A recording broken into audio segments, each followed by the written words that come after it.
Good afternoon and very warm welcome to the 2020 IAS Virtual Awards. We were naturally sad this year's luncheon had to be cancelled, but we look forward to seeing you next September. Despite the lockdown, working from home, furloughing and trying to entertain and schooling our children, we were very pleased with the number of submissions. Thank you to everyone who took the time and effort to submit their entries. Firstly, these awards could not have taken place without the kind support of the sponsors. Your continued support is invaluable and greatly appreciated, especially during these strange times. There are too many to mention, but their logos will appear throughout this film as we move through the awards. Secondly, the team that have put forward this event together. Thank you to Dan Harness for leading the team, Hannah Stainforth for being his wing person, and Gordon Reynolds for ably assisting and mentoring in the background. And not forgetting Chris G, a massive thank you to you all. Lastly, to the judges. Thanks very much to Danielle Shepherd as the returning judge, Phil O'Callaghan, Jeff Wilson, Jason Jasper and James Taylor for their time and dedication throughout the process. You will have seen from the website and the newsletter earlier in the year that this year's chosen charity is Kidney Research UK.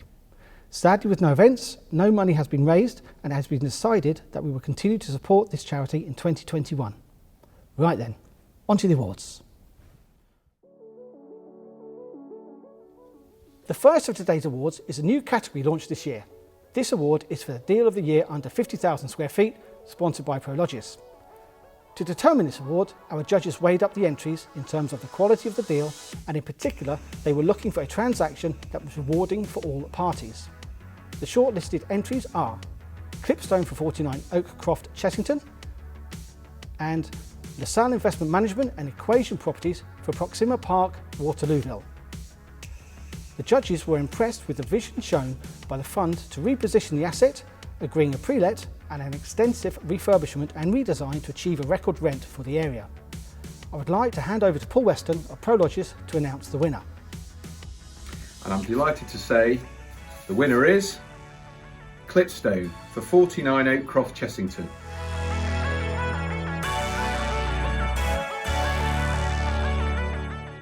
Congratulations Clipstone, award winners of the Deal of the Year under 50,000 square feet. Our second award of the day is for Deal of the Year between 50,000 and 100,000 square feet, sponsored by Savills. This was a very competitive category and the judges were hard pressed to whittle down the large number of entries. The judges were looking for a transaction that stood out from the others.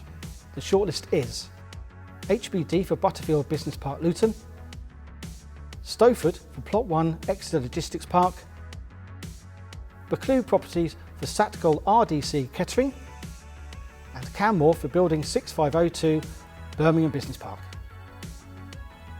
This was a close run contest, but the judges were impressed how the winner managed to unlock the site and deliver what the occupier needed in such a tight market, which contributed to essential infrastructure for the local area and created hundreds of jobs in the process. Over to Richard Sullivan of Savills to announce the winner. And the winner is Stowford for Plot 1 Exeter Logistics Park.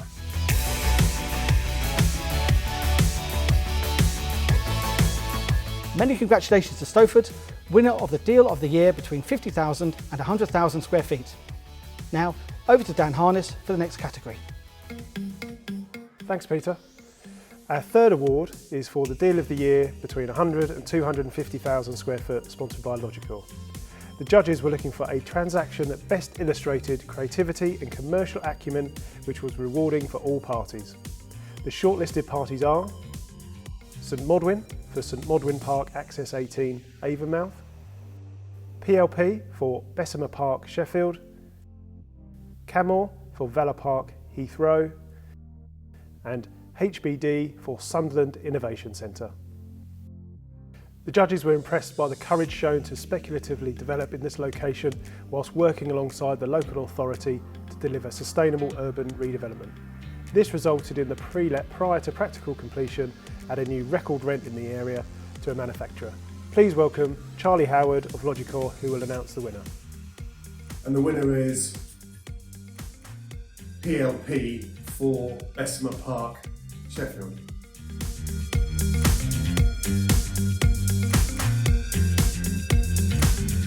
Congratulations to PLP, award winners for Deal of the Year between 100 and 250,000 square foot. I will now hand over to Gordon Reynolds to run through the next award. Thanks, Dan. Next up is the award for Deal of the Year over 250,000 square feet, kindly sponsored by Legal & General Industrial Investment Property Fund. The judges were looking for an innovative transaction that showed vision and one that was rewarding for the occupier, fund and developer. The judges were impressed not only by the scale but the variety of the transactions. The shortlisted parties are Barwood Capital for Super G, Berricote for Haydock 525, IM Properties for Mercia Park Appleby Magna, and Segro for Segro Logistics Park Purfleet. This category normally causes much heated debate with a number of very strong contenders and diverse initiatives. However, this year the judges unanimously agreed there could only be one winner. From buying this unallocated site in 2016 to securing planning in the UK's largest ever pre-let within 3 years was impressive. I will now ask Jonathan Holland of Legal & General Industrial Investment Property Fund to read out the winner. Hello everyone. On behalf of the Industrial Property Investment Fund, I'm pleased to announce that the winner for the Deal of the Year over 250,000 square feet is IM Properties for Mercia Park Appleby Magna.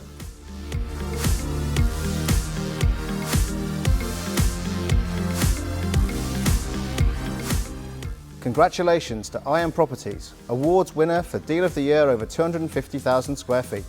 Back to you, Dan. The next award is for the Best Overall Scheme Multi-Let Industrial Estate, which is sponsored by Montague Evans. The judges were looking to reward a scheme proven to be successful over the last 12 months, considering factors such as income, design, occupancy and performance. The shortlisted entries are HPD for the Quad, Chancery Gate for Warmley Business Park, Mount Park for Mount Park Southampton, and London Metric and Grafton Gate for Bedford Link Logistics Park. The judges were impressed by not only the quality of the buildings on these estates, but also the diversity of occupiers and the success achieved in leasing a significant number of speculative units. Jodie Smith from Montague Evans will now announce the winner. And the winner is Mount Park for Mount Park Southampton.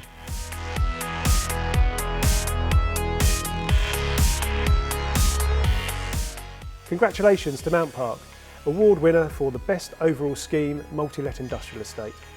And now, to announce the next award, I shall hand over to Hannah Stainfall. Thanks, Dan. The sixth award today is for the Best Overall Scheme Logistics Park. This category is kindly sponsored by CBRE. This award recognises park development within the logistics sector, with the judges again considering factors such as scale, income, design, occupancy and performance. The shortlist is Blackrock and Grafton Gate for Leicester Distribution Park, GLP for Magna Park Lutterworth, Stowford for Icon Manchester Airport, and GLP for G Park Biggleswade. The judges believe the winning park delivered on all fronts. They have had an excellent 12 months securing pre-lets, letting speculative units and pushing rents to new levels in the process. I will hand over to Paul Farrell from CBRE to announce the winner. And the winner is GLP for G Park Biggleswade.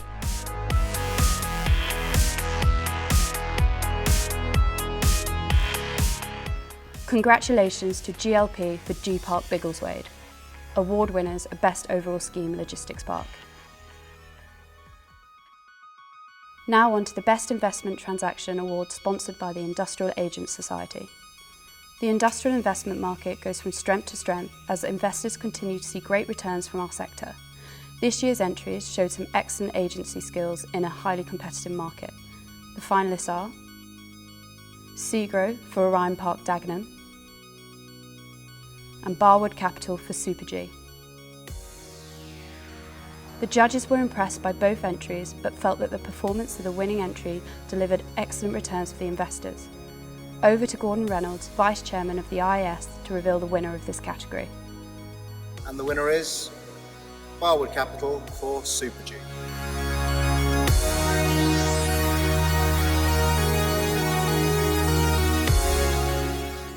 Congratulations to Barwood Capital, award winner for the Best Investment Transaction. And now back to Gordon to announce the next award. Thanks, Hannah. Next up this afternoon is the highly coveted Developer of the Year Award, kindly sponsored by Burbage Realty.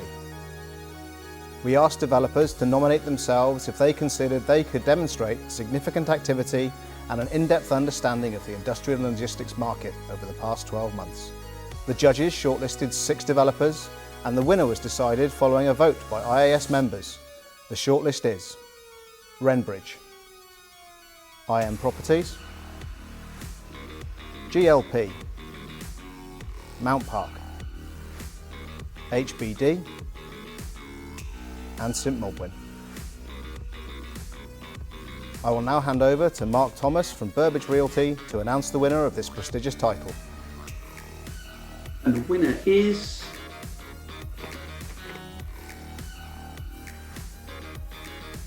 IM Properties.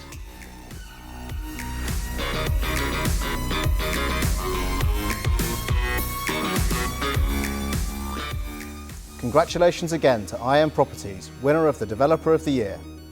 Back to you, Hannah. Thanks, Gordon. The next award is for the Fund Property Company of the Year, sponsored by JLL. This category recognises the crucial role played by these companies in helping to keep the wheels of our industry turning.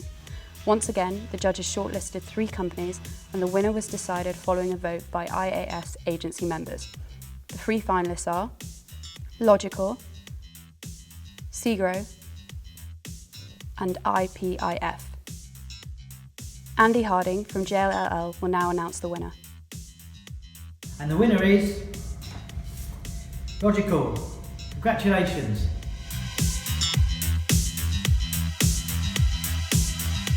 Congratulations again to everyone at Logical, winner of the Fund Property Company of the Year. To run through the next award, I will now hand you back to Dan. The next award is another new one for the 2020 awards and is for Best Agency Initiative, kindly sponsored by Grafton Gate. Entries for this category had to demonstrate agency involvement during a transaction which added value, went the extra mile and whose contribution positively affected the end result to the benefit of all parties.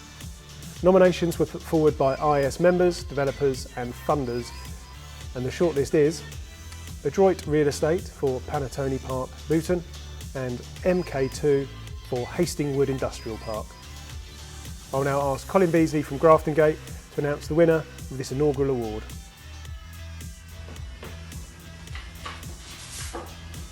And the winner is MK2 for Hastingwood Industrial Park.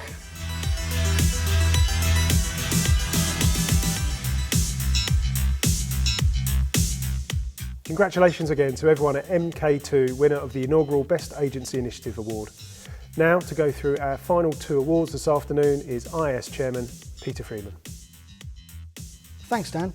Our next award is for Rising Star, which is sponsored by Canmore. This award recognises the young talent in our industry and those to look out for in the future. IAS members were asked to put forward their nominees, resulting in a fantastic response. After much deliberation, 4 young professionals were shortlisted by the judges. They are Ashley Hayes, Johnny Ellington, Olivia Hines and Casey Ferguson. I hand over to Alex Burge from Canmore to announce the winner. And the winner is Olivia Hines.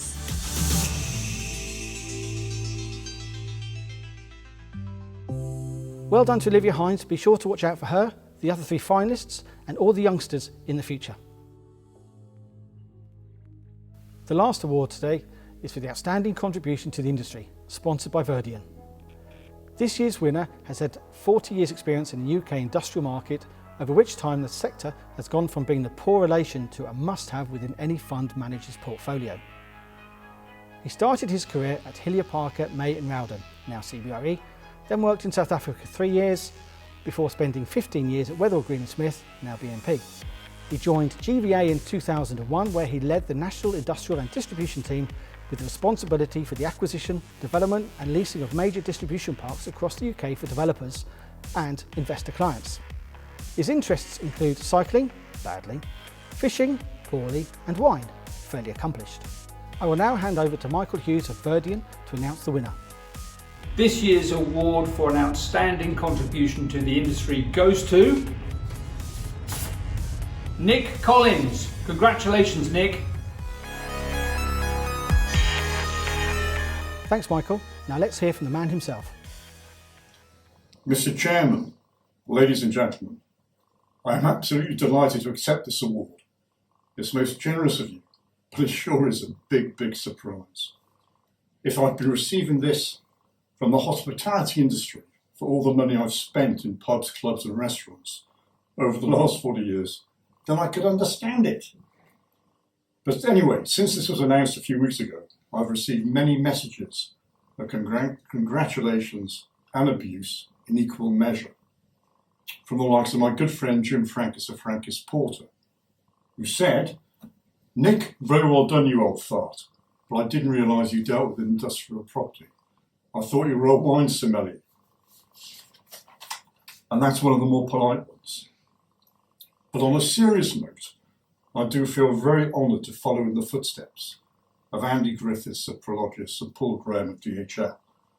Although when Chip Mitten won a few years ago, I thought anything was possible. But I do feel as though I've had a very charmed and privileged career, with over 40 years of continuous employment, during which time I've worked on some great schemes with some great clients, many of whom are now really good friends.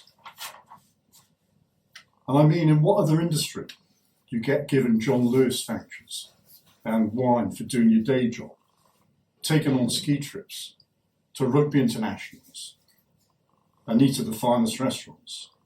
It's certainly taken some explaining at home, that's for sure. But I do have some special thanks. Firstly to Chris Butland of Hilliard Parker, who was my first boss over 40 years ago, who introduced me to the delights of wine and port. Also to Tony Rove, Wellwell Green and Smith, who recruited me when I came back from South Africa in 1986, took a bit of a chance on me, and taught me the importance of good grammar. It took me at least 5 or 6 attempts to get a letter out. He also gave his approval for me to go on the last IAS trip to the States in March 1989, when I had the pleasure and misfortune of spending 10 days in the company of the likes of Nigel Coyle, Podge, Jumbo, Will Winderson, and a very young Andy Goddard. And to cap it all, we ended up spending 3 nights in the Waldorf Astoria in New York. You'd expect nothing less. And I also have to give special mention to everyone in the industrial team at GVA, particularly Paul Hobbs, Rob Oliver, Dave Wilmer, Chris Kershaw, Andy Paxton, Danny Cranman, John Allen and Sangan in London for their unstinting support and loyalty over the last 20 years. And also many thanks to Rob Dunstan in Manchester, who introduced me to Ischgl in Austria and the delights of après ski. And saving best till last, none of us would be where we are without the ladies in our lives. So special thanks to my long-suffering secretary, Donna, to our former marketing champion, Kate Booker, God bless her, and to all the other staff in our regional offices. So sincere thanks again. This certainly feels like the last man standing award, but I'm very grateful in any event. Stay safe, and I look forward to celebrating this with you later in the year. All the best. Well done to Nick. The IAS would sincerely like to thank you for being such a huge part of our industry over the years. So that's the end of the first ever IAS Virtual Awards. All of today's winners will be receiving their awards via a courier tomorrow. Please take pictures and send them to us. And by all means, post your pictures on Twitter and LinkedIn using hashtag IAS Awards 2020. I very much hope this is the last virtual edition of the IAS Awards. Thanks for watching, and again thanks to the sponsors, judges and awards committee. Many congratulations to all the winners and finalists. It really is very strange not to be with you in person, enjoying your company and the atmosphere this event creates. We will be back to normal next September, I'm sure of it. Finally, this will be my last event as chairman. I'm stepping down a few months early as I'm now working client side after my agency role was made redundant over the summer. It's been a privilege to be the chairman during what can be described as challenging times, with Brexit, the delayed Brexit, general election and the pandemic all affecting our markets in one way or another. What the challenges have shown is the strength and importance of our sector and the need for it to be taken far more seriously than it has been in the past. I leave the IAS in very capable hands with Gordon Reynolds taking over the role as chairman. So a huge thank you to all the national and regional committees and clients for their continued support, and of course the members. Thank you, keep well and stay safe.